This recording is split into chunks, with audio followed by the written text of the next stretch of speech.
special guest with me tonight to discuss the game. Fenton, how are you?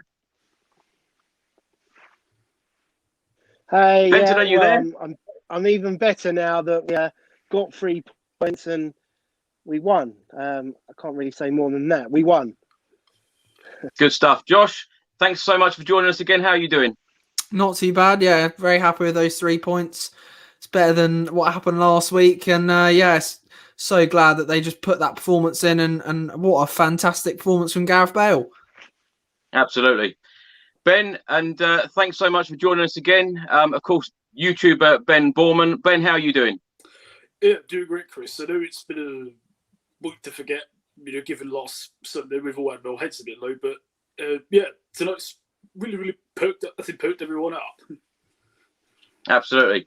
Fenton, let's start with you. Now, of course, the lineup come out before the game. Hugo Lloris, Serge Aurier, Eric Dyer, Toby Alderweireld, Sergio Reguilon, Pierre-Emile Højbjerg, Giovanni Lo Celso, Dele Alli, Heung-min Son, Gareth Bale and Harry Kane. How do you feel about that starting 11? Well, it was refreshing to see Dele in and starting. I think Ryan must have said to me, if you have a silly hairdo, I'll start you. But I think the only thing I personally would have changed was I would have started Ndombele instead of Lo Celso, because I didn't think we needed Lo Celso, Bale and Son and Alli. So that's the only thing I would have changed. But you know what? It was lovely to see Dele and Gareth start. So I was like, nice. Something had to change from last week. So, yeah, fantastic. Josh, let's come to you. Now, of course, tonight was all about Gareth Bale scoring a hat-trick, the first time in English football since 2012. All season, all of us Tottenham fans have wanted it to work for Gareth Bale, and it certainly did that tonight, didn't he? Yeah, he was absolutely superb. Everything he touched turned to gold. That's the Gareth Bale we've wanted all season, and he showed the whole club, all the coaches at the club, that he should have started against Man City. That's what you get when you play Gareth Bale. And yeah, he looked absolutely magical tonight. He was unplayable. When Gareth Bale starts playing like that, his movement, his vision, his passing, his shooting, he was unplayable tonight. And it was so nice to see Gareth Bale, who's obviously a Tottenham boy. It's so lovely to see him perform like that. And that's all we've wanted as fans all season long. And it's a shame we couldn't get over the line in the final. Let's not dwell on that negativity. But yeah, what a performance from him. Great 3 goals, great composure, great finishing. That's what all we can focus on now is these games, these 4 games left or whatever. Gareth Bale, more goals, please. More goals than a lot of players who have been rated this season, like Cavani. Everyone's saying that he's like one of the best strikers in the world at Man United. Well, Gareth Bale's just got more goals than him now. So yeah, Gareth Bale is back. Josh, Gary writes a comment here. Now, a clinical 4-0. Yes, it was Sheffield United, but you still got to get the job done. A lot of us Tottenham fans expected to win tonight, but Gary's absolutely right there. We've still got to be professional, still got to get the job done. And we've wanted reactions all season. When we've had very poor results and poor performances, we've always wanted reactions. This season, we haven't had that, but we certainly got that tonight. Yeah, exactly. I totally agree with you. It was refreshing to see after, as I said, such a dismal performance against Man City. I mean, I don't think I've seen Tottenham. It wasn't even a performance. You can't even call it that. And tonight they turned up and they played some beautiful football, even though it is against Sheffield United. I saw some Spurs fans saying on Twitter, "Mate, it's Mason ball." Inspired by Pochettino, nice attacking football. We look more aggressive, as he said. He wanted us to play. As he said in his press conferences, he wanted more aggression.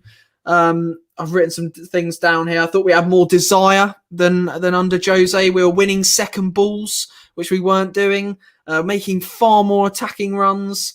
It was like a throwback. We always talk about Pochettino, but it felt like a Tottenham of old performance, much nicer than what we've been seeing under Jose. And it, like I said, it's very refreshing to see. And what a performance from Bale, and what a performance from Son. So unlucky not to get 2 goals. Yeah, absolutely. Ben, let's come to you. Talking about that Tottenham starting 11. When the starting 11 come out and you saw Dele Alli in the starting 11, Gareth Bale in the starting 11, and of course playing alongside Heung-min, Son and Harry Kane, did that starting 11 excite you? Yeah, I couldn't believe it actually to see all of them in the team.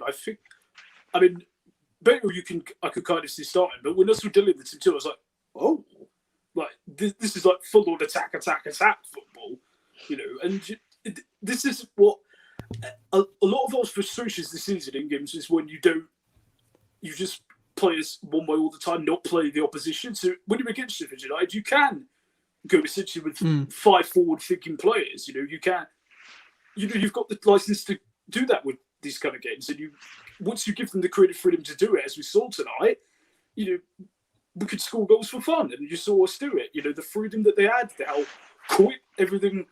You know, it was merely pass goal. It was just so. It was so refreshing to see, and you know, it's something we've missed a lot this season, but happy to see it tonight. Well, one thing we have missed, Ben, I think that you know, is to see a number of the players smiling. And Gary also writes here, you know, it's nice to see the players back smiling and are happy again. It is nice to see that, isn't it? Yeah, there's definitely a mood lift over the last week for sure. I think you could see that even with the French players like Celso, who's come under a lot of fire this season, and even Bergeron, who came on, you know, looked, you know, up for it. It was direct going forward, going for, you know, it just feels like the wall of restriction has just been lifted off of them, and they've all just like they've come out of a cage and they're all just rearing up, and happy to be playing football. It sounds so simple, but it's so true. And Ben, it's lovely to see Gareth Bale get on the score sheet, you know, 3 times and 3 wonderful goals, weren't they? Yeah, all of them different as well. You know, the first one, that little deftly flick over the keeper was exquisite. The second one, old school, just like on the counter, and just the way you rifled that in with such power was just beautiful. The precision on the last one to send the keeper the wrong way. If we get that, if fingers crossed Bale does come back for next season, whether it be loan again and it is on that form, that's something I want to see. We will come on to talk about Gareth Bale a little bit more, Ben, later on in the show, because I want to ask all 3 of you your opinion on whether you would like to see Gareth Bale in a Tottenham shirt next season. Fenton, let's come to you. Roy Price writes a comment here: 4 goals, clean sheet, 3 points, and up to 5th. Serge Aurier, Pierre-Emile Højbjerg, and Gareth Bale outstanding. A very good team performance. Happy days. Is that how you're feeling? 4 goals, clean sheet, 3 points, up to 5th. I wouldn't say it was a great team performance or a good team performance in that case. Happy days, yeah. Aurier, I mean, I have a soft spot for Aurier, and I love Højbjerg, because Højbjerg, you know what you're going to get every single week. And Bale, you know what? What's the point in having Bale on loan all season if you're not going to play him? And for whatever reason, Mourinho didn't want to play him. Bale should be playing when he's fit. He plays and starts. He plays like today, and I think we need that consistency from players like Bale, because coming on for 10 minutes, but you know what, he's good, but 10 minutes you can't even get into the game. You know, bring him off with 10 minutes to go. You know, and with 3-4-0 up. But the most important thing today is we didn't stop at 1 goal. And I think instead of playing defensively, protecting a 1-goal lead, and all this negative passing back to Hugo is still happening, but there is more attacking, but there's still too much negative football at the same time. But, you know, we should be beating teams that have been relegated 4-5-6-0. However, you know, it's important that we get more than we get more than 2 goals a game and go for more. Yeah, I completely agree, Fenton, with you in the fact that, yes, it's Sheffield United. Yes, they're relegated. Yes, we should be winning games like this 4-0. We wanted this reaction, particularly after last week. Josh, let's come to you. Roy writes on screen now. Now, that's the sort of football you pay to see, not that defensive rubbish. When you saw that lineup with Dele Alli in the team, with Gareth Bale in the team alongside Heung-min, Son and Harry Kane, that is the sort of lineup that us Spurs fans want to see, isn't it? Yeah, exactly. And I think they just looked like they had so much more freedom, as Ben said. It looked like the shackles have come off, and they've actually got so much more attacking freedom. They're not stuck in a negative system, as you were saying, Chris, where there was a lot of negativity going on. I think Fenton also said a lot of this passing backwards under Mourinho, which was so frustrating. And this trying to hold on to a 1-0 lead when we've got so much talent at this football club. We've got so much attacking talent at this football club, as these boys have just shown in this game. We can go and play these sides and actually put 4 or 5 past them. But Jose didn't allow us to do that because of his system. And I'm glad Ryan Mason has come in and actually allowed the boys to go and express themselves and to actually go and, as Fenton said, go and get more than 1 goal, because so many times this season, so many points have been dropped because we've gone 1-0 up and then we've tried to defend 20. that 1-0. And that is absolutely criminal. That's absolutely criminal. You can't do that with Harry Kane. In the past, under like Poch and stuff, we never just went 1-0 up and defended it. We kept going, keep going at the throat of the opposition, go and get more goals, go and play more attacking football. That's why Harry Kane's at the football club. That's why Son's here, because that's why these football players love playing with an attacking system. And that's why the person said with the super chat, they're now smiling. They're really, really happy, because they were able to do their job and actually get more goals, more positivity, and that's lovely to see. And you've got to say well done to Ryan Mason and the boys today. Although we won 4-0, Ben, it could have been a lot more, couldn't it? Yeah, very easily. But that's a good thing. That the fact that we created the many chances to win in the 6 or 7, in my opinion, is a good thing. That because we're creating the chances to score more. The amount of times this season, as the boys have just alluded to, that we've just sat on 1-0 and 1-0, and look, it goes back to what I said about just playing a system and refusing to budge on it. Like, in certain games, there are going to be times where you have to, play slightly more defensive and take your chances when they come. We understand that, but to do it incessantly every single game just has been so frustrating. And in games like this, when you wonder, like, yes, you just go for the you finish the job off, and that's what we did today, which we've not done enough this season. It's, I mean, the list is endless how many times it's cost us, but yeah, the fact that we could have scored more is actually, for me, is a good thing, because it shows we've created chances. Yeah, absolutely. Fenton, let's come to you. Spurs are now up to 5th in the Premier League in this very, very up and down season. Unbelievable, really. We sacked Jose Mourinho. Ryan Mason's come in. Of course, we've had this cup final that we sadly lost, but now we're up to 5th. We've got 4 games left in the Premier League.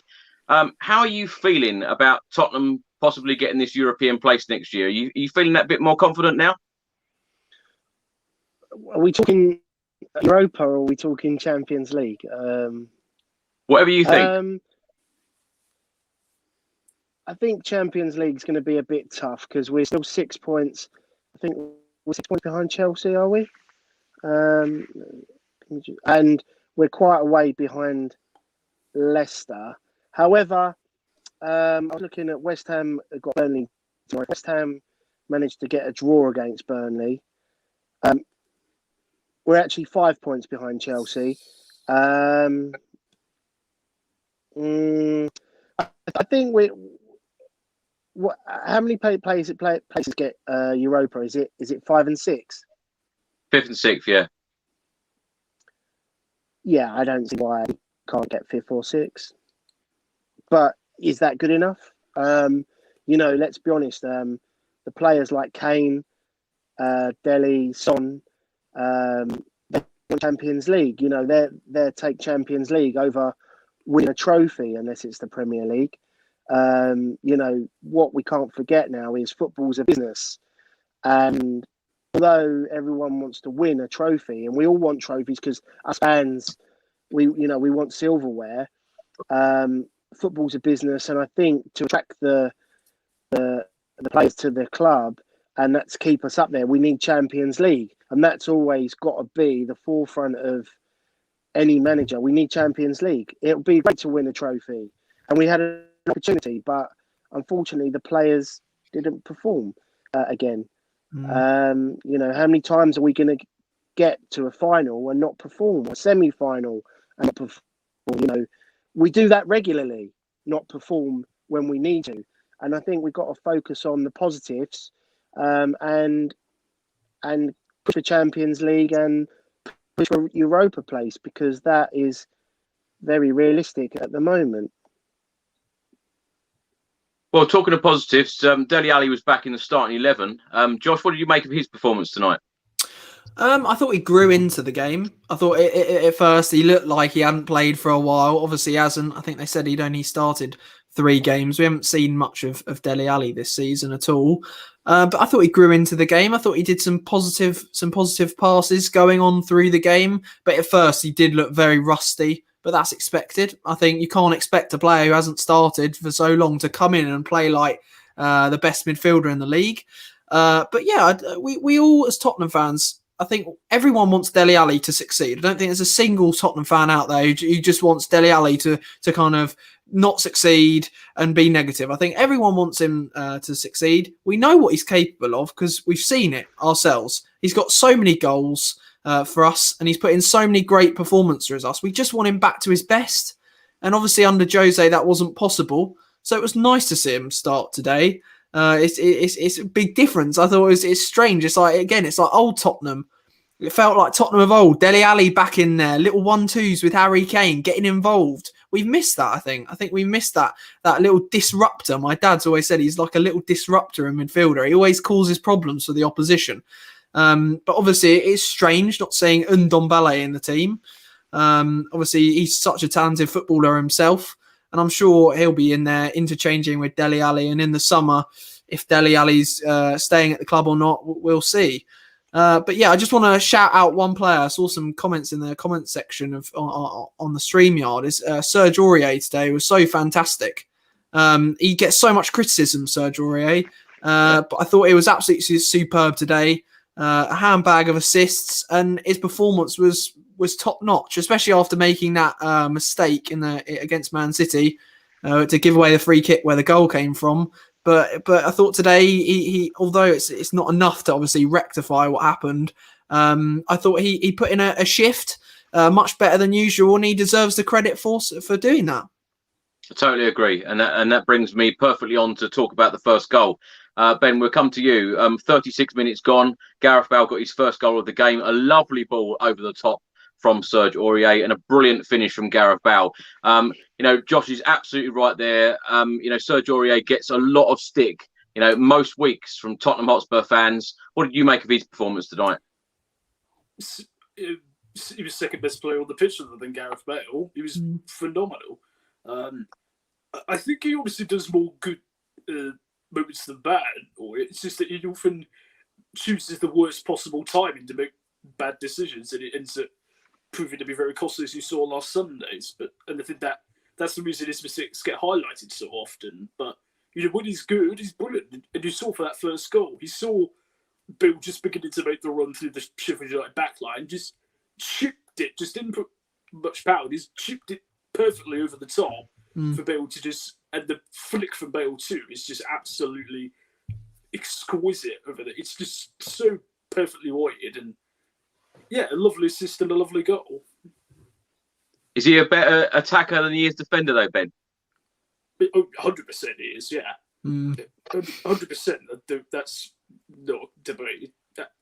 When he's in the forward position, and you know, on that effectively played as a winger, yeah, he's excellent across the. So yeah, his attacking qualities definitely outweigh his defensive qualities, which, and I think fairness, that's always been the case. So that will always be the I guess the lesser of two evils when always in the team.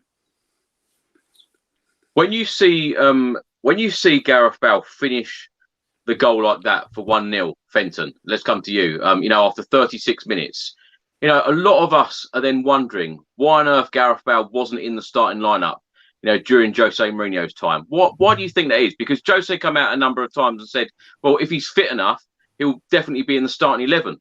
Do you think that it was a fitness issue, or do you think it was some other issue? I think personally,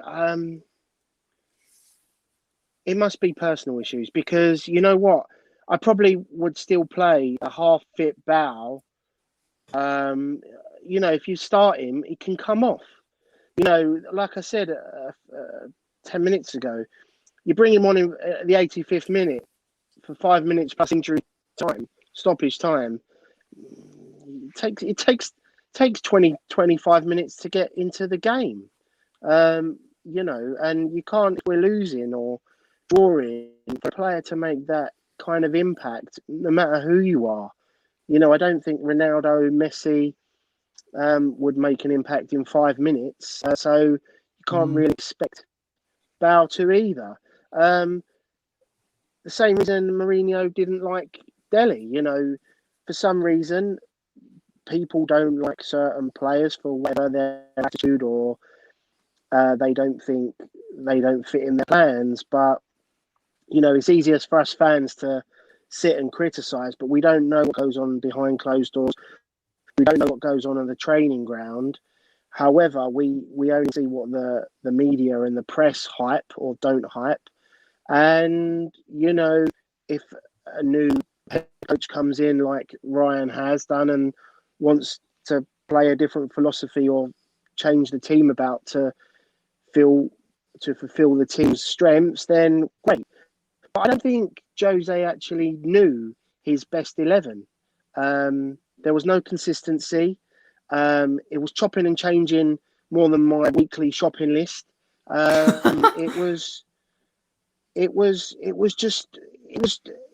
shambles. Personally, I don't think that the play has improved dramatically over the past 2 weeks, but it's not gonna. It takes a lot longer than 2 weeks for a change to adapt. However, I'd rather have Bale than not have Bale. I would start Bale. I would start an unfit Bale, because someone of his talent and caliber, him, Sonny, Dele, and Kane, that's quite scary, and it showed tonight. Fenton, question on screen now from Joe. Would you sell Giovanni Lo Celso if you got a good offer? What have you made of Giovanni Lo Celso's time at Spurs so far? What do I think? I like Lo Celso.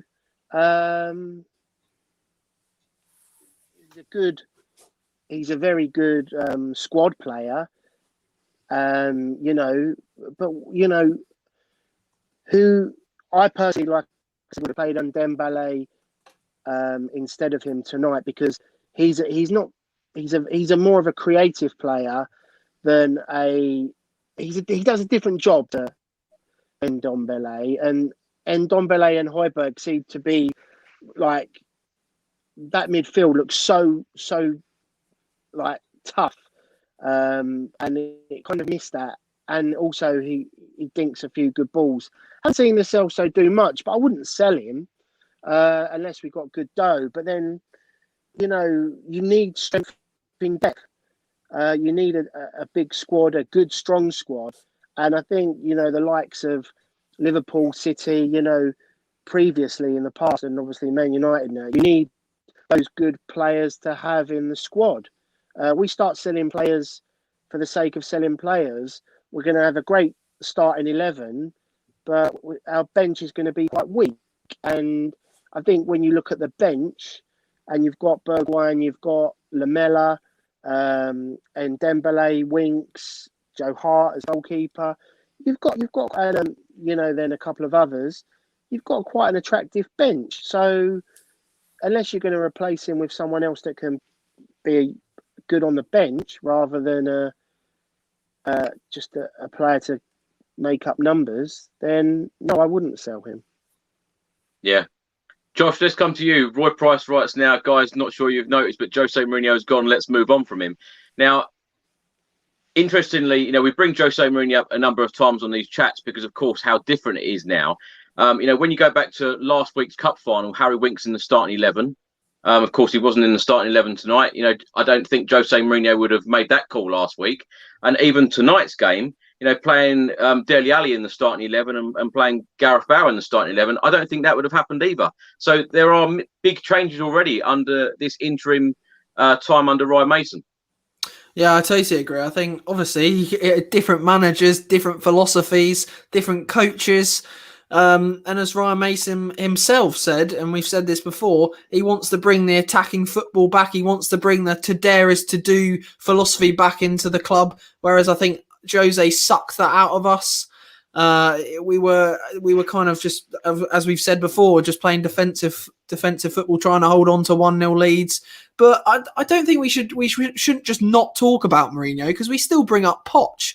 We'll probably still bring up Jose, because it's very interesting to kind of compare and analyze, and to even just explain and analyze our performances. Like today, we played much more attacking, and that is a big difference to how we've been playing under Jose. And I think that's important to highlight. I don't think we should just kind of chuck Jose in the bin and kind of wipe that memory, kind of Men in Black style, with the thing where it wipes your memory. But with the talk about Lo Celso, I really don't think we should sell Lo Celso. I think he's got talent, and he's been unlucky with injuries, very unlucky with injuries. He's just come back from a long-term injury. He has grabbed us some quite important goals. He scored a goal against City, but he hasn't delivered enough. But I think there's something in there. He's been at some big clubs. He's played for PSG. He's with us now, and I think we've just got to kind of unlock his potential, because I think there is a player in there. And obviously, I think, but you could say he's another Lamella. He's a Lamella 2.0. We haven't really even unlocked Lamella in God knows how many years. I saw some stats saying like Gareth Bale's outscored Lamella or something, and it's taken him 8 years. It's some crazy stat. But yeah, I think we've got to keep the Celso. Let's not get rid of him. I think he's a talent, and I thought he played really well, especially in the first half today. Now, question on screen. Let's come to you, Ben. We need the same players every week. Replace all definitely. Now, when a new manager does come in the summer, what players would you think that a new manager would keep to build, this squad on? I do think Lo Celso is a key. I think Josh actually nailed it. He's been very unlucky with injuries. I do feel there's a massive player ready to be unlocked there. If you can get Ndombele firing properly, I think those two could be the cornerstones of a new manager. Obviously, Son, Kane, and Bale. That should be the front three for next year. Everything crossed that it is. I do think we've got most of the pieces. It's just making sure we get, them in the right spots. Because I think one of the biggest problems is with a lot of our players, particularly in the midfield side, is a lot of them we don't know what their best positions are or what their best attribute is. And I put Lo Celso as one of those. Is he a holder? Is he a box to box? Is he a number 10? I don't think anybody truly knows. I think before anything else, that probably needs to be addressed first and foremost. Ben, what do you make of the team selection like last week and this week? Because Lucas Moura, for me, was probably our best player last week. He's not in the starting 11 today. And of course, Ndombele is not in the starting 11 again. The Lucas, I can kind of understand Ndombele today, although I couldn't last Sunday, I must say. I thought he should have been in the team. Lucas, for me, was one of the very rare shining lights over the last month or so. He's been one of the only Spurs players who's absolutely given everything every single game. I love Lucas for his effort. He always chase everything down. He's kind of invaluable in that regard. But it is very puzzling the fact he was in the team very regularly, and then all of a sudden he's just left out in the cold again. It's very strange. Fenton, let's come to you. Of course, Gareth Bale on fire tonight with a hat-trick. Are you frustrated that he wasn't in the starting 11 last week in that cup final? Yeah, I mean, I've been frustrated for a number of weeks, the team selection, but things had to change. I believe it was inevitable. The management getting let go. It was either going to done. It would have been done at the end of April, I believe, if it didn't get done when it did. We haven't been playing.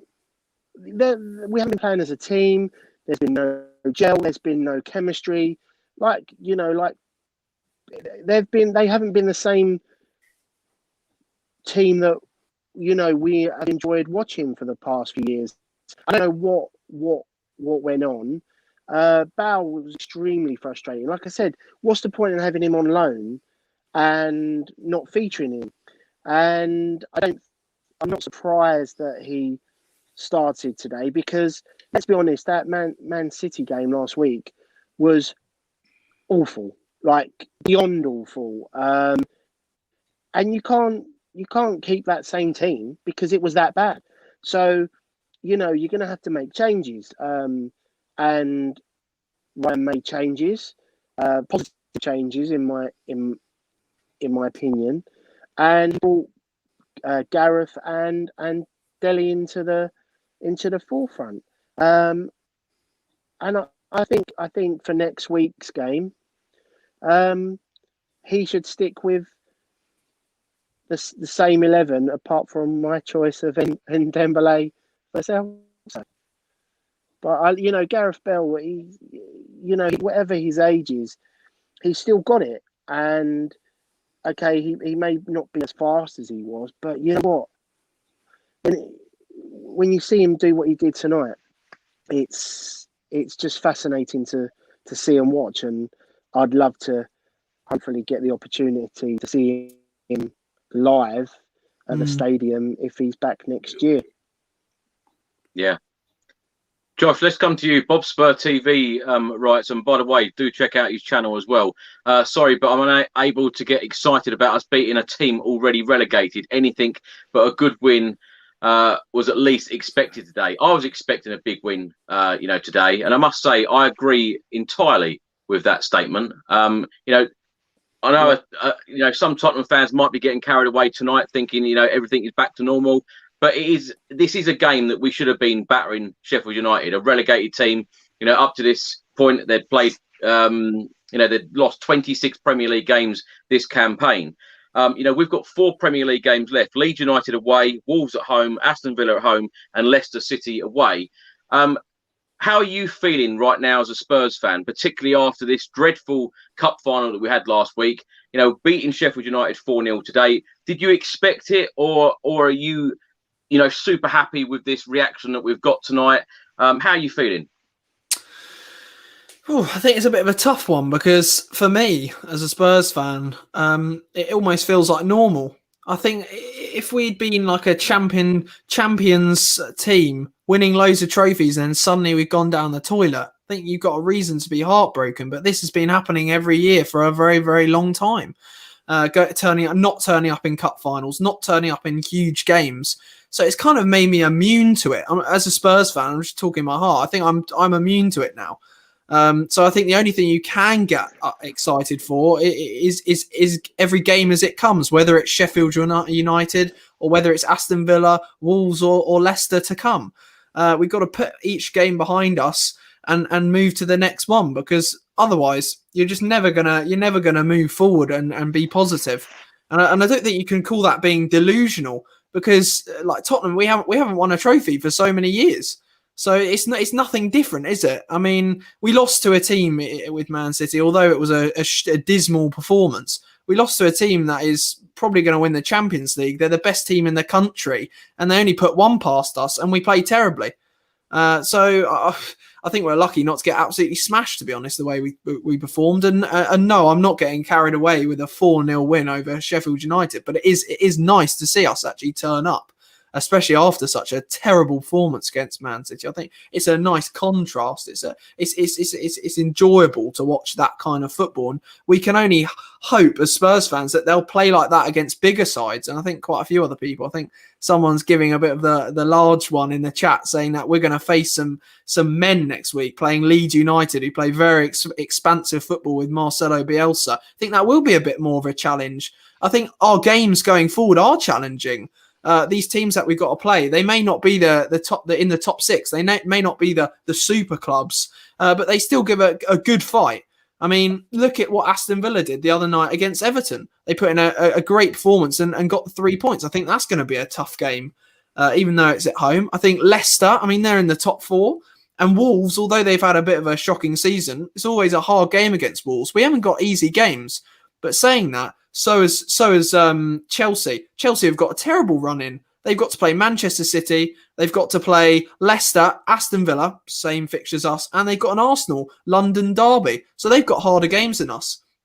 And although we're With you mentioning those games, Josh, are you quietly confident that Tottenham could get that Champions League place, that top 4 place? Honestly, I think anything's up for grabs. I think it's going to be so open now. And I think although you might say, we're getting it carried away, we got 4 goals today. And if you look at the goal difference, it could come down to goal difference. Literally, on the last day of the season, we've got to play Leicester. It could come down to goal difference. And We're these all teams... at 22 now. 22 goals, I know. It's getting close now. I mean, as we said, Chelsea got City and Arsenal as their next 2 games. They could drop 6 points. They could easily drop 6 points. And we could. What happens to all the Spurs fans around there if we win 2 games? Everything changes all of a sudden. So you've got to take it game by game. And I think this is quite an exciting run-in. Yes, it could all change with one loss. With one loss, it could all go down the toilet. It's all gone. But we've got to carry on this positivity and carry on this decent form. And then we've got a chance at getting top 4. And I think Fenton said earlier, I think we can get European football. I think we've got European football, as in Europa League, in the bag already. I think that's not to worry about. I don't think we're going to lose 4 games. As long as we get a point or 2, I think we'll get Europa League. Because I don't think Everton are going to catch us, and they're the team in 7th. So yes, I think we've got to be quietly confident as Spurs fans and move on. Love your positivity, Josh. Now, Ben, let's come to you. Rightly said there, we've got a goal difference now of plus 22. Now, West Ham are now behind us in 6th. Liverpool behind us in 7th. West Ham have a goal difference of plus 10. Liverpool have plus 16. How confident are you that Tottenham will secure European football for next season, either Champions League or Europa League? I think Europa League's in the bag, as I think Josh summed it up. I honestly believe that top 4 is a possibility now. And I think you consider the 4 games we've got. I do think we need to win all 4 we have. Mm. I think we've got to win all 4. But you look at, as Josh said, Chelsea playing City, which is obviously tough, and Arsenal, within 2 games, we could be sitting in 4th. And given the circumstance with Leicester on the last day of the season, it's absolutely possible. But I do feel we've got to win all 4 of our games left. We've got to just do everything we can and then just hope the cards fall our way. Yeah, but absolutely. You do know if Chelsea finish 5th, we finish 4th, but Chelsea win the Champions League. Yeah. And Arsenal, or is it Arsenal win the Europa? Or only 5 teams can go into Champions League. Yep. That'll be a right nightmare. And that's another card to play, isn't it? And that will probably happen as well. You just know Arsenal are going to knock out Villarreal and then probably win the final and knock us out in 4th. I think that happened a couple of years ago when Chelsea knocked us out when they won the Champions League. We finished top 4 and then they won the Champions League with Di Matteo and we didn't get Champions League. Do you know what, Fenton? There's one rule on this channel. We don't ever discuss about Arsenal or Chelsea possibly winning trophies, okay? That is the only rule on this channel. Now, let's talk about the tonight's game. Now, we had 20 shots. We had 11 on target, which is very, very different stats to under Jose Mourinho. Serge Aurier, of course, got a couple of assists. Fenton, let's come to you. In the 51st minute, Heung-min Son scored, but it got disallowed through VAR. 10 minutes later, Gareth Bale put us 2-0 up. Excellent work from Heung-min Son. Gareth Bale run through. Another fantastic finish. And it was his 50th Premier League goal. Talk us through that moment. Well, obviously, I was devastated. I mean, Son's goal was, the disallowed goal was really upsetting because it was great play. I think his hand was offside, but I mean, the new rules are just beyond me. But when Sonny gave the ball to Gareth and he just looked up and just smashed it into the top corner, it was like, thank you very much. It was the most pleasure I've got from Tottenham in a long time, if that's possible. I haven't seen them play like that for ages, and it was like they've taken, I think it was 60 minutes to get shot in previous games.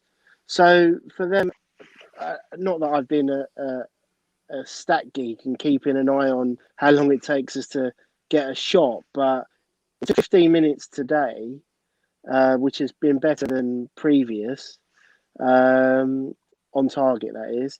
So when we came out guns blazing in the second half, it was just nice to see a second goal.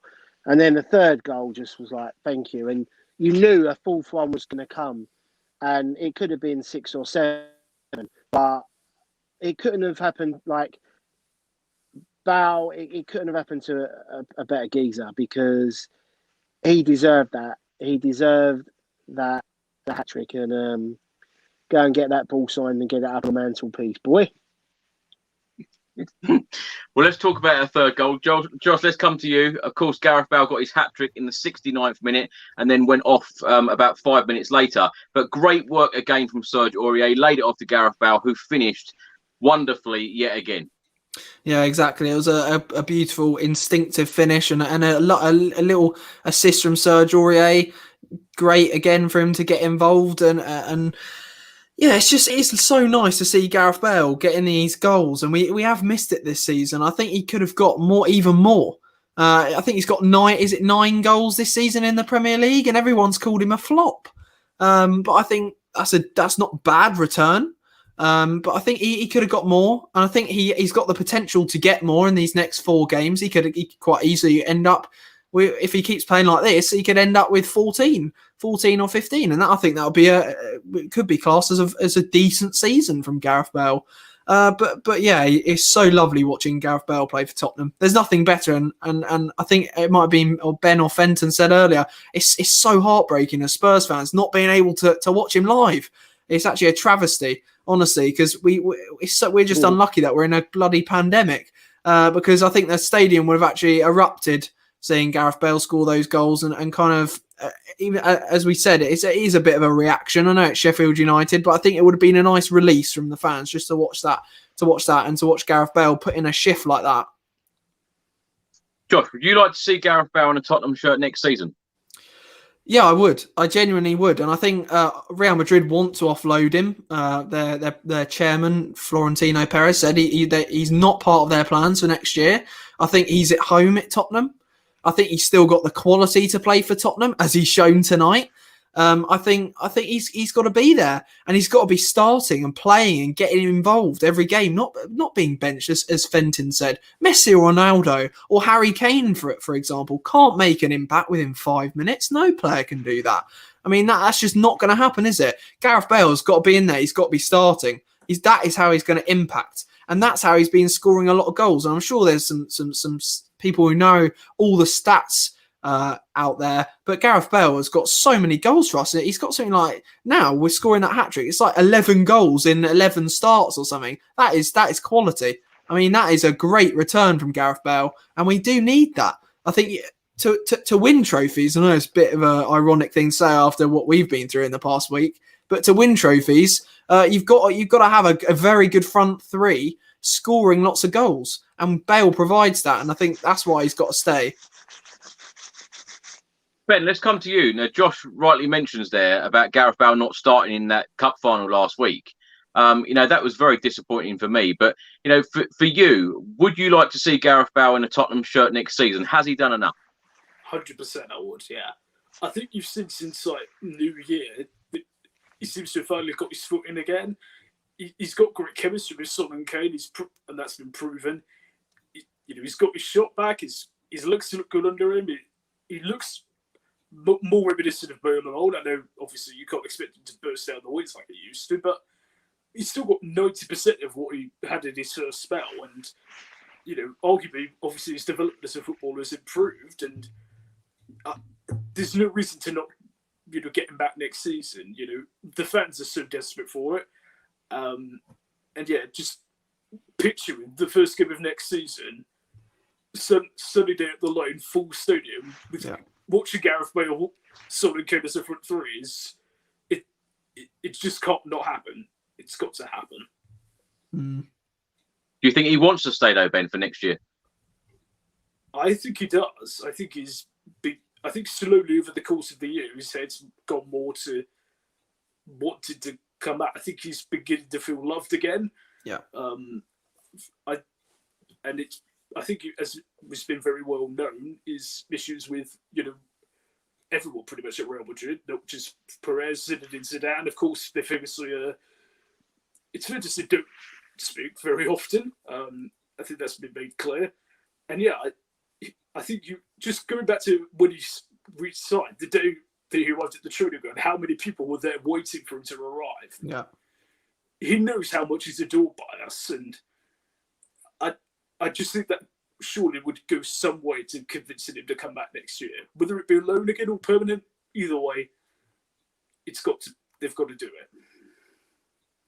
Do you think though, Ben, that Gareth Bale's got enough in him to deliver this week in, week out? I do, yeah. As long as you, I think he's fit enough now to be able to get that going every single week. I think you see in the games he's played, he's always timed everything he does really well. He doesn't go chasing down, comparing him to his first time at the club. He doesn't burst down the wings like every single time. He always times it, his runs and his attacks very well. So I think he can manage his body a lot better. So, in my opinion, absolutely he can. And I think you've seen it is over the last period that he does know how to do it. He's firing his goals on his left foot like he used to, so the confidence is clearly there. So, in my opinion, yes, he absolutely can. Fenton, what about you? Would you like to see Gareth Bale in a Tottenham shirt next year? 1,000,000%, 100,000,000%. Whatever it takes, whatever it costs. It's better to have him than not have him, in my opinion. With totally, he's and if I was Bale, going back to a club where everyone loves you, that you did so much for back in the day, to then come back now. Okay, people didn't believe in him, maybe around Madrid or Jose didn't believe in him, but you know what? Give him an opportunity with the right players around him. And it's the same with Sonny. You put the right players around Sonny, Kane, Dele, and the team are going to score goals. The team are going to play better. I'd love Bale to whether it's on loan or permanent. He needs to be back in a Spurs shirt next season for Shizzle, and then we can see him hopefully back at the stadium. And I'd love to be there when he will be there if he is there. I think it'd be electrifying. Josh, let's come to you now. Tottenham's fourth goal of the night was scored by Heung-min Son. It's lovely to see him back on the score sheet and lovely to see him smiling again, isn't it? Yeah, there's nothing better than see Sonny with a big smile on his face, and what finish it was. I mean, what a great goal to curl that in after there was a bit of a kind of scrap, and then he cut inside and then whipped it right in off the post. Oh, what a finish that was! It was relieving as well, because he got unlucky with that goal that got disallowed by VAR. Because that was also quite a decent counter attack and a great goal. But yeah, Sonny, I'm so glad he's happy. I think obviously I really want him to sign a new contract. I'm sure that's in the works, because every Spurs fan out there absolutely adores Sonny, and he's had his best season at Spurs. He's got 15 Premier League goals. He's never gone past 14 before. Now he's absolutely going for it. If he continues, gets a hat trick or something in one of these games, he could get 20 goals. And what a season that would be for him in the Premier League. And that's not even taking into account all the other competitions that he's been in. He's been fantastic for us this year, Heung-min Son. I think we don't credit him enough. I think, although he's such a fantastic goal scorer and he contributes so much, the one thing he's got to work on is maybe how he plays off the ball. He gets done in very easily. Like his pressing probably needs to improve a little bit, and I think that's how he can become like a next level player. Like he's not on the level of like a Gareth Bale, is he? But if he improves his all round play, and I think he needs to be coached by our next manager, and I'm sure we'll come on to that big question. I think Sonny, he could get even more goals, he could get even more assists, and he could be easily one of the best players in the world coming into his prime, because he's 28 now. Yeah, absolutely. Yeah, 21st goal of the season tonight from Heung-min Son, and he's definitely one of my favourite players. Love to watch him, and I love to see that smile on his face, particularly after him being in tears last week. I'm just going to go around all of you. I just want you to tell me how many points you think that Tottenham will get now out of this possible 12 that are remaining. Leeds United away, Wolves at home, Aston Villa at home, and Leicester away. Ben, let's start with you. Out of a possible 12 points in the Premier League there, how many do you think Tottenham will pick up? I'm going with 12. I don't see us giving us Leeds troubling us. I do think we've got more than enough to do them. I think Wolves, if we play the right way as well. I think Villa's the hardest game we've got left. And another might say away, but by the last game of the season, Leicester could already have, the Champions League football secured. And of course, they've got one eye on the FA Cup final as well. So, the season could be over for them by that point. So, honestly, I genuinely consider winning all 4 games left. Benton, what about you? I'm going to go for a 10. I think last game, although I made my decision after Gary just said what he did, which is I didn't take on board, but I think that's the game we're going to get a point against, because it's a way. Josh Hackle? I think, although I've been quite positive, I think we're going to get 8 points. I think we're going to draw against Leeds. I think it's going to be like a great game of football, but I think it's going to be a draw. I think it's going to be like a 2-2 or something, and I think we're going to get 2 wins at home. I think we've got the confidence to beat Wolves and Aston Villa at home, although obviously Aston Villa are quite a top side. And then I think on the last day of the season, anything could happen. But to be kind of not get ahead of myself, I think it'd probably be a draw. I think Leicester obviously are going to finish inside the top 4 most likely. They're a great side. They've done very well this year. I think it'd be quite difficult to go away at Leicester and go nick at 3 points, especially if they start dropping points as they've hit a bit of rough form. I think that'll be a draw. So I think we're going to get 8 points. Could be 10. I don't think we're going to get a clean slate, because that's probably too much to ask as a Spurs fan. But if we do, that'll be absolutely fantastic. And I think we can do it. I think we can get top 4.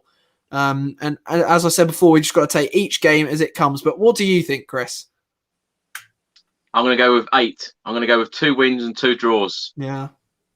I think as long as we secure a European place for next season, I think that, whoever comes in as manager in the summer, as a club, as a football club, with the stadium we've got and the players we've got, we do need a European spot, whether it be Champions League or Europa League.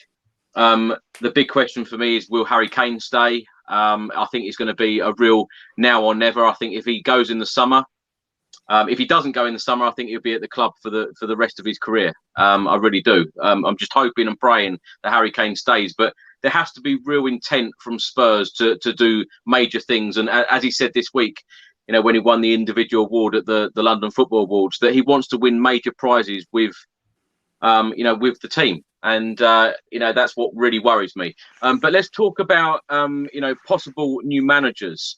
Ben, let's start with you. Possible new managers. Who would you like to see manage Tottenham Hotspur Football Club? It's really, really difficult because everyone that you can think of is either taken up or not available. But I did find it interesting that the club said they're not making a decision till the end of the season, which leads me to think they've got somebody in mind who's already somewhere. I mean, it might be bold of me saying this, but I think it could be Brendan Rodgers. I agree. I think Levy's just sat there waiting to see how the end of the season plays out. And I think he's got a huge offer waiting to offer to Brendan Rodgers to come over. And if this director of football is true as well, if you connect the dots together, it might sound implausible, but I think that's who we could end up with. Yeah, I completely agree with you, Ben, and I think you do a good job as well. But I must say, I was on a Spurs chat video last night, and all of the names that I was reading out, none of them really excited me, and that was the shame, really, that all these names that we keep being linked with, none of them really excited me. But when I chose one, I chose Brendan Rodgers because he's managed in the Premier League. He's done a very, very good job at Leicester, and I think that he can do a very good job at Spurs. Fenton, let's come to you. Who would you like to see as the next Spurs boss? Well, I think my answer is a bit of banter, really. Everyone calls it the Harry Kane team, so I'd like to see Harry Kane as a player manager. I think they could probably play better without a proper manager. There'd be less pressure. They can build the team around Harry Kane because he's the manager. Sonny can be the assistant manager. And they can all pick themselves and hold themselves accountable for when they play extremely bad. But if I wasn't having a joke and a banter, I've got a soft spot for Harry Redknapp. I wouldn't mind him coming back to see what he could do with a group of players. Failing that, I've got no problem with Brendan Rodgers, but do you know what? I have no idea. I wasn't a Mourinho fan. I didn't even know Pochettino was when he came. Obviously, I knew he was a Southampton manager, but he proved himself to be really good. You know what? It's come a point with Tottenham where they're such talented individuals, and they're a superb team. But the manager, is it players? Is it the manager the reason why we're not as successful as we should be? That's why I kind of say, let's manage ourselves and let a player do it, because no manager seems to have been able to change anything really. Well, it's a bit out there and a bit weird. An interesting point, that, Fenton, because Ryan Mason is only 29 years old, the youngest person to ever manage a Premier League club. Do you think there's any small possibility that Ryan Mason could get the job permanently? You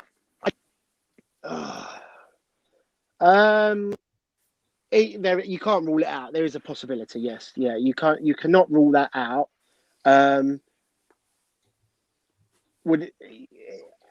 I think if you're saying that Levy's going to make a decision at the end of the season, that could possibly be why they're going to see what Ryan does. I mean, I love Ryan. I really like him as a player, as a person. Whether he's a great manager or not I don't know. But if he can perform miracles, and he is appointed manager, give him a go. I don't think we can do any worse. Put it that way. We say that, Fenton, but he's won 2 out of 2 so far, and if he wins the remaining 4, then what? Then well, if he wins the remaining 4 and we get Champions League, then he's a keeper, isn't he? Not a goalkeeper, but a keeper's a manager. Josh, what are your thoughts on that? Who do you want to see as the next Spurs boss? Look, I think there's only one man for the job, and that's Neil Warnock. No, I'm only, I'm only joking. I'm only joking. I'm only joking. Look, there's lots of managers out there who've been linked with us. I'm disappointed that Julian Nagelsmann went to Bayern Munich. But I mean, if Bayern Munich come for you, you're not going to say no, are you? I mean, especially as a German himself. And I heard he didn't want to even leave Germany, so that was off the table. However, I think if we want to improve as a football club, I think Fenton actually got it totally correct. There, we can't keep blaming like the managers and the players. I think what needs to happen is there needs to actually be some reform at Tottenham. I think we need a director of football to come in, and that man, I think we need Ralf Rangnick to come in. He's at RB Leipzig. He's got a great network, but for that to happen, Daniel Levy will have to give up some power to appoint a director of football. And obviously, I think people maybe like Steve Hitchin might have to be sacked to appoint this Ralf Rangnick, who seems like a very talented bloke from what I've been reading. But I don't think we can put him in as a manager. He hasn't managed for quite a few years, and he's a director of football at RB Leipzig. And he's expressed that he'd like to come to Tottenham, from what I've read. However, as a manager, I think Brendan Rodgers, as you said, Brendan Rodgers doesn't really excite me personally. He's done a good job at Leicester, and he's done a good job wherever he's gone. I mean, he did a good job at Celtic, and he did a pretty decent job at Liverpool as well. He's never had a shocker anywhere, so I think he'd be a very decent appointment, but it wouldn't excite me as a fan of Spurs. He's a standard Premier League manager. I want to see something exciting. I'd love us to go and nick Hansi Flick off Bayern Munich. Obviously, he's leaving in the summer. He's linked with the German national team job, but it was reported that he wouldn't mind coming to Spurs, reported by the Daily Telegraph, but Daniel Levy hasn't contacted him. But yeah, I think it's a tough one. I think it's a really tough decision for the club, for Daniel Levy, for the owners to make. Because do they stick with Ryan Mason if we get Champions League football? Because he's pulled off a bit of a miracle if he gets us Champions League football. I know there's only 4 games remaining, but that would be an absolute miracle. But I think it's a really tough decision, and I think as fans we have just got to back whoever the new manager is, and I'm sure everyone will. But I want to be watching attacking football. I want to be watching Tadaris to do football. I do not want to watch another defensive manager like Mourinho, and I think we've learned that lesson. And I think although it's been a horrible kind of year and a half, we've learned a crucial lesson that at this football club we can't have a manager like that anymore. We have to have a manager who's going to play Tottenham style and play the Tottenham way. And we should never ever let that be corrupted, or never ever chuck that out the window and sell our soul to try and win trophies, because that is not good enough for the fans and it's not good enough for the players. And I think we need a young manager who's hungry and wants to play attacking football, and that will make me happy as a fan. Ben, let's come to you. Now, I keep looking at the odds from the bookies, and they keep changing, every day. William Hill. Names that keep being in this list: Maurizio Sarri, Nuno Espirito Santo, Ryan Mason, Brendan Rodgers, Scott Parker, Rafa Benitez, Graham Potter, Eddie Howe, Roberto Martinez, Gareth Southgate, Jurgen Klinsmann. Any of those excite you? I mean, as I said, I think the clear standout is Rodgers of all of them. I mean, it'd be cool to see Jurgen Klinsmann come back as a legendary cult hero that he was as a player, and he's had managerial experience before. So I hear a lot of people think maybe it's going to be Scotty Parker. I do think he'll end up being Spurs manager someday down the road. But I don't think just yet. But I do think eventually he will be the manager at some point for us. I actually completely agree with Josh. I can see Rodgers as the new manager and Ralf Rangnick as the director of football, handling all the transfers. And it's not unusual. I mean, Levy's done it before years ago with Damien Camoli, who found a lot of gems while he was at the club. I knew, obviously, we had Franco Baldini too, which didn't go as well. But it's a system we've had before, and if Levy's willing to do it, then I think that's how we're going to end up looking going into the summer. Yeah. Now, going off subject here, Paul writes a comment. Would you guys take Sergio Aguero? Fenton, let's come to you. You know, he's available on a free transfer at the end of the season. Get him. Get him. If it's free, I'll have it. Yeah, I mean, like I say, you know, this, if there's nothing wrong with having a great squad, you know, I'd have it. I'd have him. You know, he's the current Premier League. You know, apart from obviously Shearer, but he's still playing. He's the top Premier League goal scorer that's still actually playing. Why wouldn't anyone want that? You know, his record. I mean, look, he scored yesterday, didn't he? I mean, that was just a terrific goal. Yeah, if he's free, you know, if we can't, you know, okay, we need a backup for Kane, or you know, and Vinicius is on loan. Why not? I'll have him. Yeah. Josh, what about you?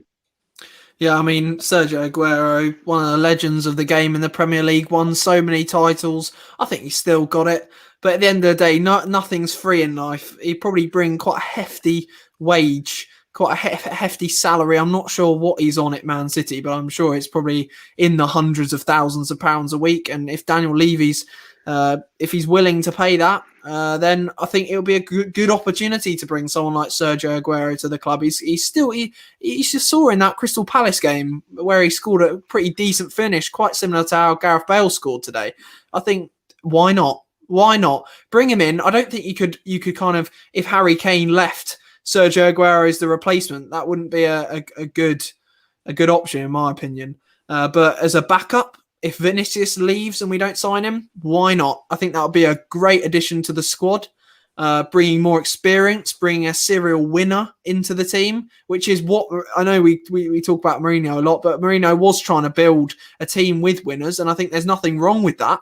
I think you can see that is actually a positive kind of thing that he's trying to do.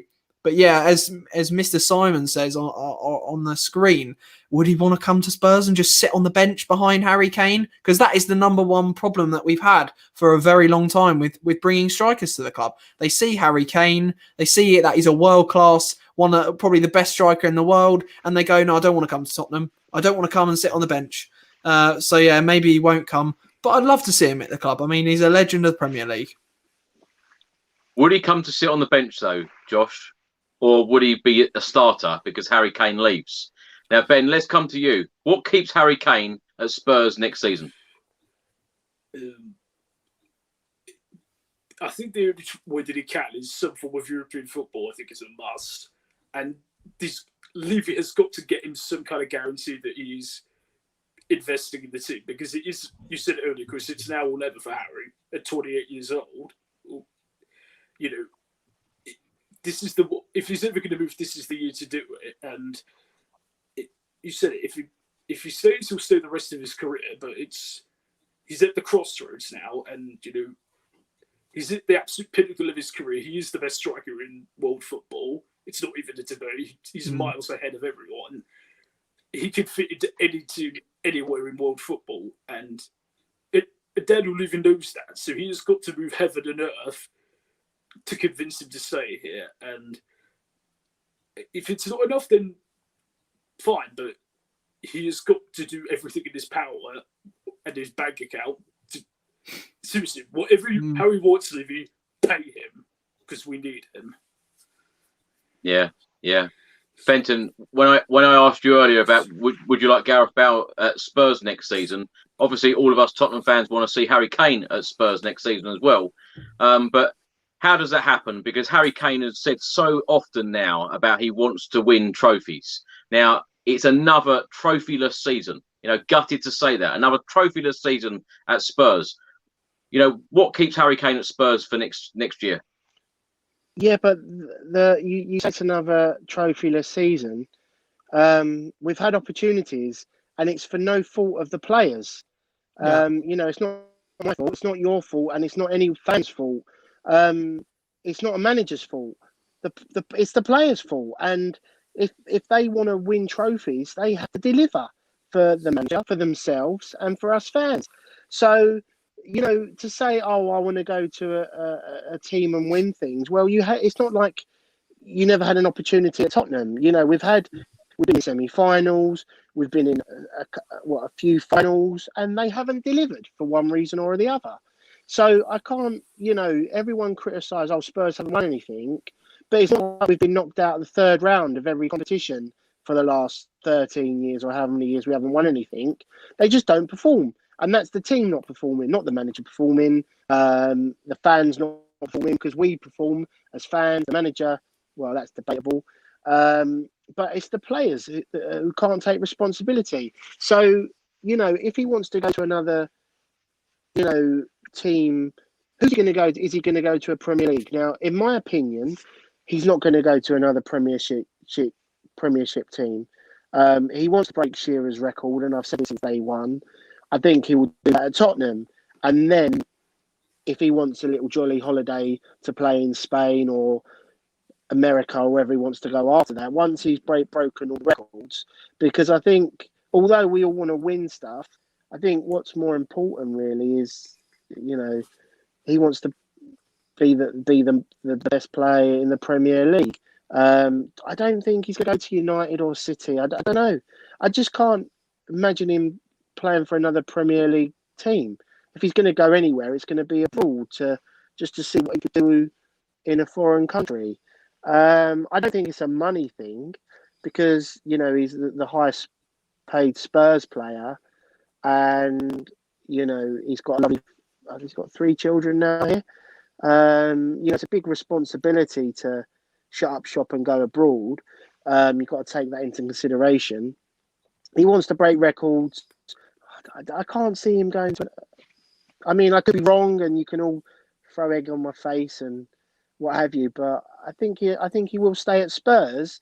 But I think the team, there's got to be some consistency, and the players have got to get their confidence and believe and go and to deliver, not just for themselves, but for the club, for the manager, and break that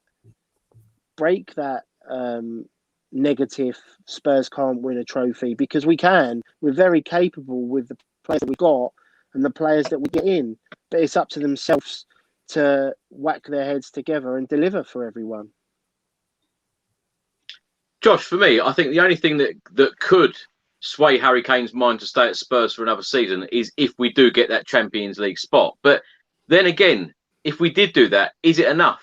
Is it enough in his mind? Because, when you look at all of these players that have played for Spurs for long periods of time, and of course, Poch managing Spurs as well, they've all gone trophyless. Kyle Walker leaves, goes to Manchester City. Within 6 months, he wins a League Cup medal, followed by Premier League after Premier League. Of course, today, Serie A, Christian Eriksen has won the league with Inter Milan. It's just so sad to see, isn't it? When players leave us, they go on to win trophies, and they didn't win any trophies with Spurs. Yeah, you've taken the words out of my mouth, Chris. Honestly, it's exactly what I was going to say. It's Trippier as well, top of the La Liga in Spain with Atletico Madrid. He could win as well. He left Spurs.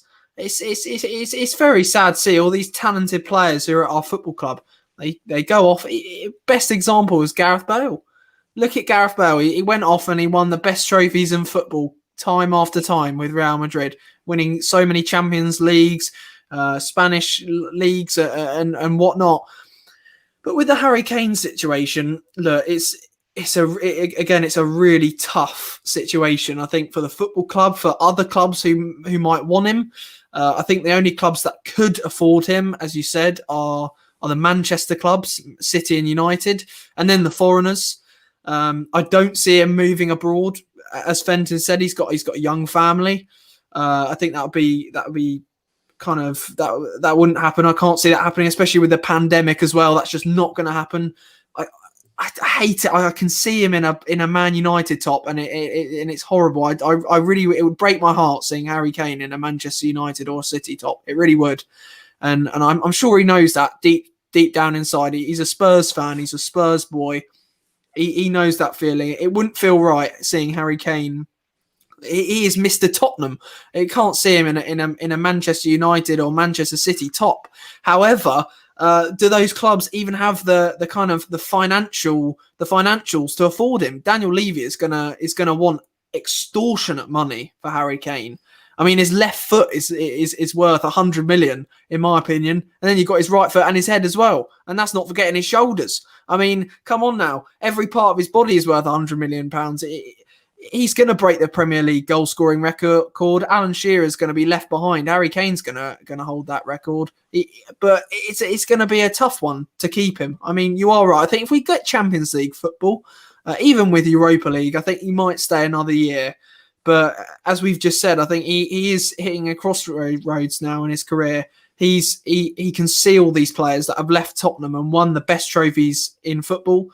And I think it would be harsh for Harry Kane not to win those, because he wouldn't go down as one of every player wants to go down in history as one of the best who's won lots of trophies. Seeing Harry Kane and looking at his accolades, which include winning the Audi Cup and getting loads of runners-up medals, he's not going to want that. He's going to want to win the Champions League. He's going to want to win cups and national leagues, and that's what he deserves. And sadly, if he sees it necessary to leave our club, then he's got to do the best for his career at the end of the day. But I'd love to see him at Tottenham until the end of his career, and I'm sure every other Spurs fan would want to see that as well. Ben, let's come to you. A comment on screen here. If a team came in with £250 million, Daniel Levy would sell. Ed writes here, Kane's interview saying that he wanted to win team trophies might as well be him putting in a transfer request. Now, we saw last year his interview with Jamie Redknapp saying if he felt that if the club weren't going in the right direction, then he would have to look at it. Us Tottenham fans, we want to hear someone like Harry Kane come out and say, no, I'm committed to the club. I've got a contract and I will be here next season. He's not doing that at the moment. Does that worry you? If it was any other player, it would worry me, but I don't know, just purely on the basis that it is Harry and we just know how loyal he is. It doesn't at the moment. I think the only club who could afford him is City, personally. I think they're the two who would pay what Levy would squeeze out. And when you look at it from Kane's point of view, he is in a position where what's going to benefit him most, and really, if he's at City, he's got a lot less of the load to carry.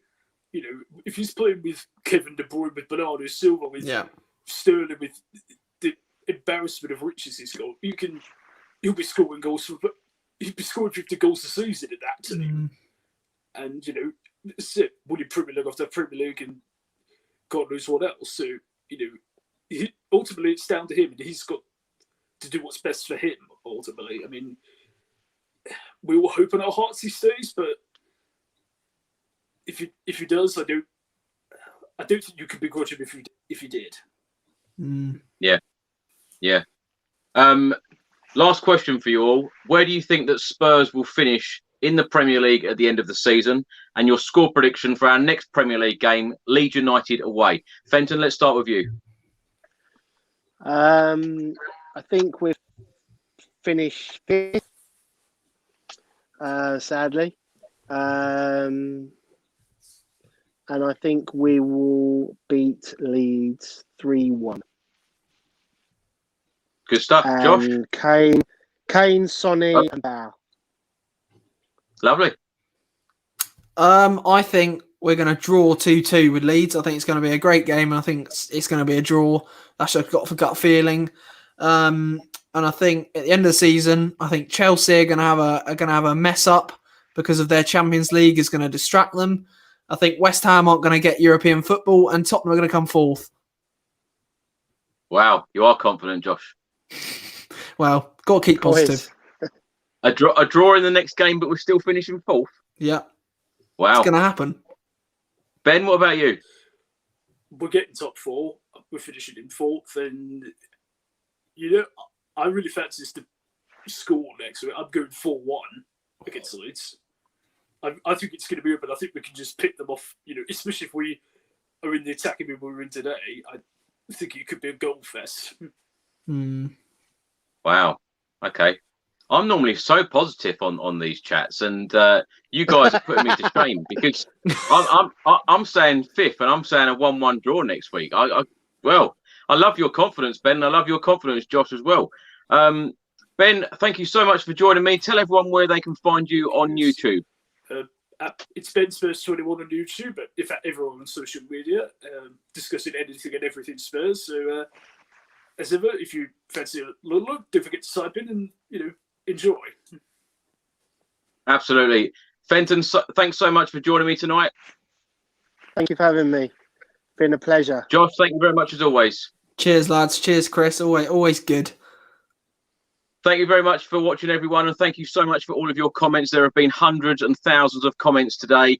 Tottenham have won 4-0 tonight. We're all smiling, and let's hope that we can get that European spot at the end of the season. Thanks very much, and come on, you Spurs. Come on, you Spurs. Come on, you Spurs.